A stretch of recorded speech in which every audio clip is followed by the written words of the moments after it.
Good afternoon and welcome to Robin's Fanatics TV with me, AJ, reporting on the Isthmian League Premier Division game between Carshalton Athletic and current league leaders Potters Bar Town.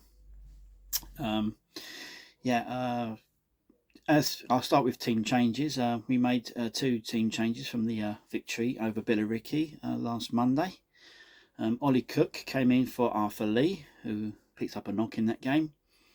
And Matthew Vega was replaced by Tommy Bradford. Good news with Matthew Vega, he's been given another month's loan to us by Crystal Palace, so thanks for that. So the two changes. As for the last results for both clubs, Carshalton Athletic, as you know, had a brilliant 2-0 victory over Billericay Town, and Potters Bar Town fell to a rather surprising 5-2 home defeat against Hornchurch, which closed the gap on Potters Bar from Hornchurch, with Potters Bar first and Hornchurch second. In other news, I mean, it was always going to be a tough game today, really, because Potters Bar were shaken after their manager and a couple of players left after the defeat against Hornchurch, left to take over at Faversham Town. So manager had a team top of the league and left to manage a team in Isthmian South East. He's probably got his reasons. I find it a bit bizarre. And he's taken a couple of players with him. So Potters Bar Town are sort of out on the back foot already before they even got to Colston Avenue. And things didn't get any better for them, really. And when their first choice goalkeeper got injured in the warm-up for the game yesterday, got a ball in the face, apparently, and he suffered a concussion, so they had to put in their under-19s goalkeeper in goal for his debut for Potters Bar Town. Last result last season was a 3-2 defeat for the Robins. Bassett and Bennett were the scorers for the Robins on that day, but it was Potters Bar that took the 3 points back north for the river.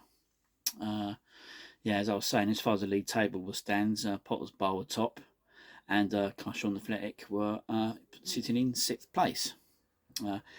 As for the game itself, the way it unfolded was quite spectacular, really. I mean, I thought it was going to be a tough game, even though Potters Bar Town had their problems when they got to the ground, with the manager leaving and the goalkeeper getting injured in the warm-up. But it was Carshalton that actually started the stronger. And we took a 1-0 lead on 12 minutes. Tommy Bradford put in a lovely cross, and it was headed home by Ollie Cook. He scored a few for us this season from centre-back. He's doing really well. In his return from injury as well. 20 minutes played, it was 2-0 to Carshalton Athletic. Expedita put in a lovely cross, which found Tommy Bradford, who chested it over the line to give him a goal.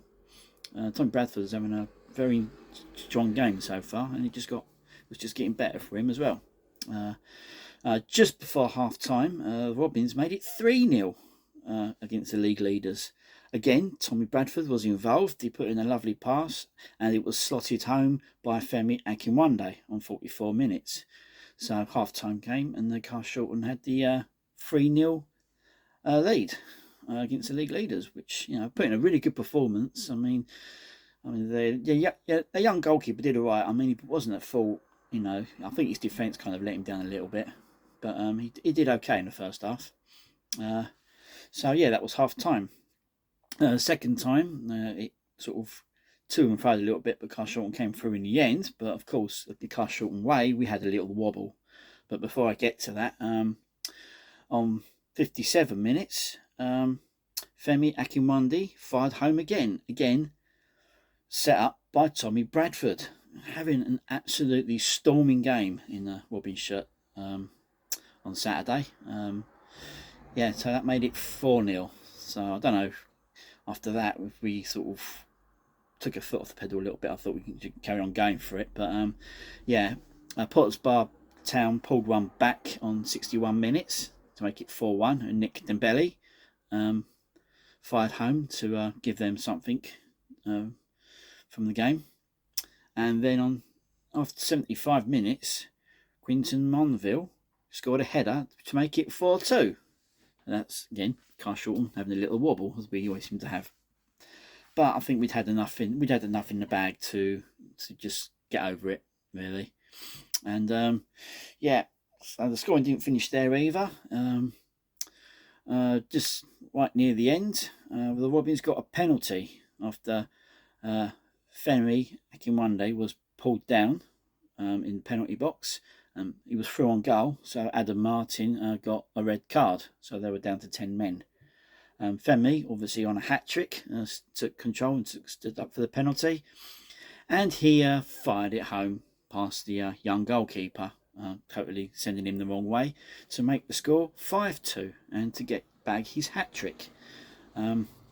Yeah, so yeah, great, and that's how it finished. It finished 5-2 to the Robins.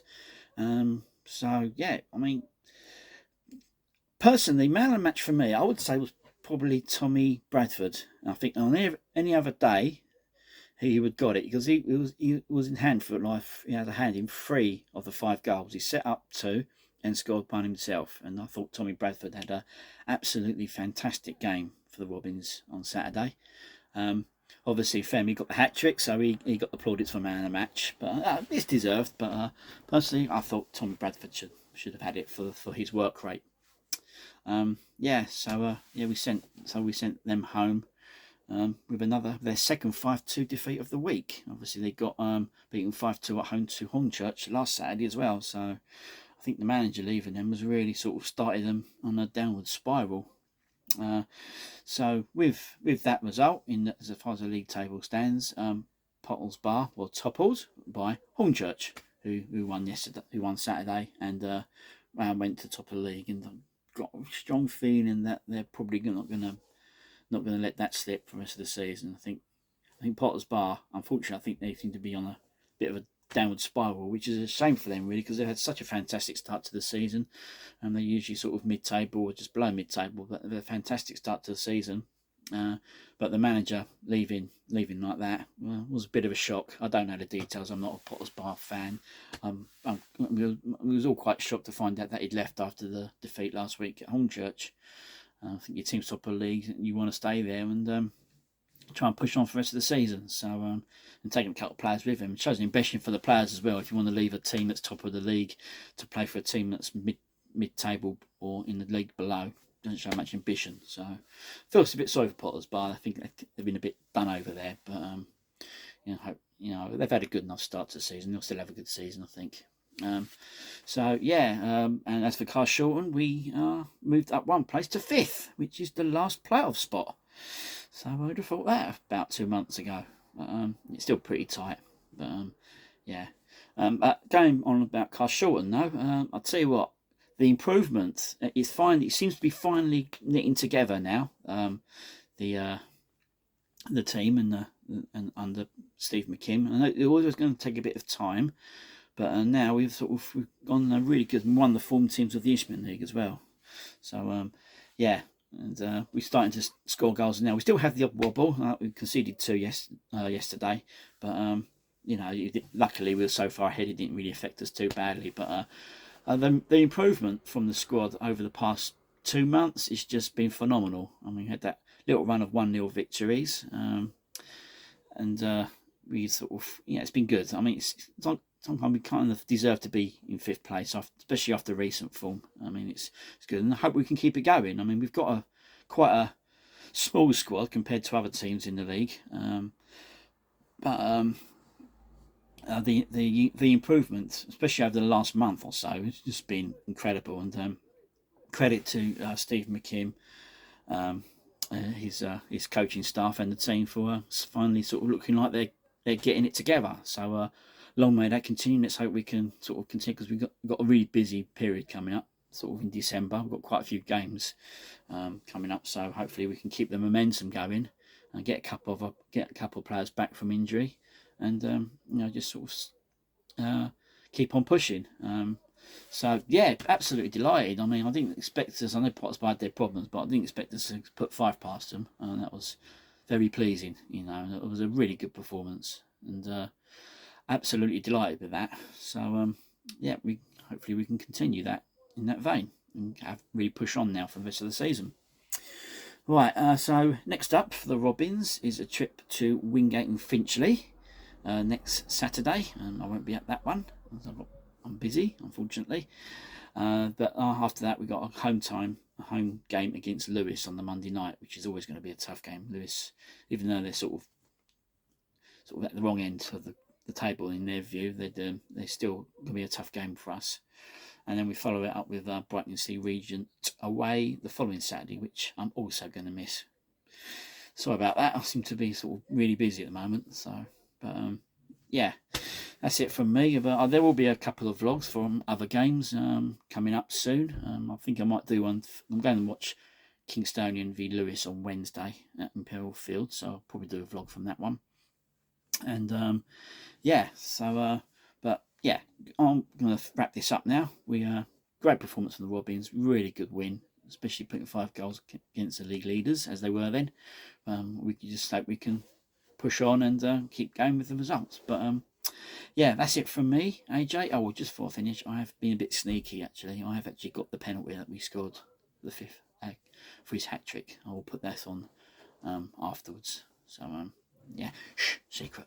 But yeah, but until next time I see you, thanks for watching, and I will see you soon. So until then, see you later.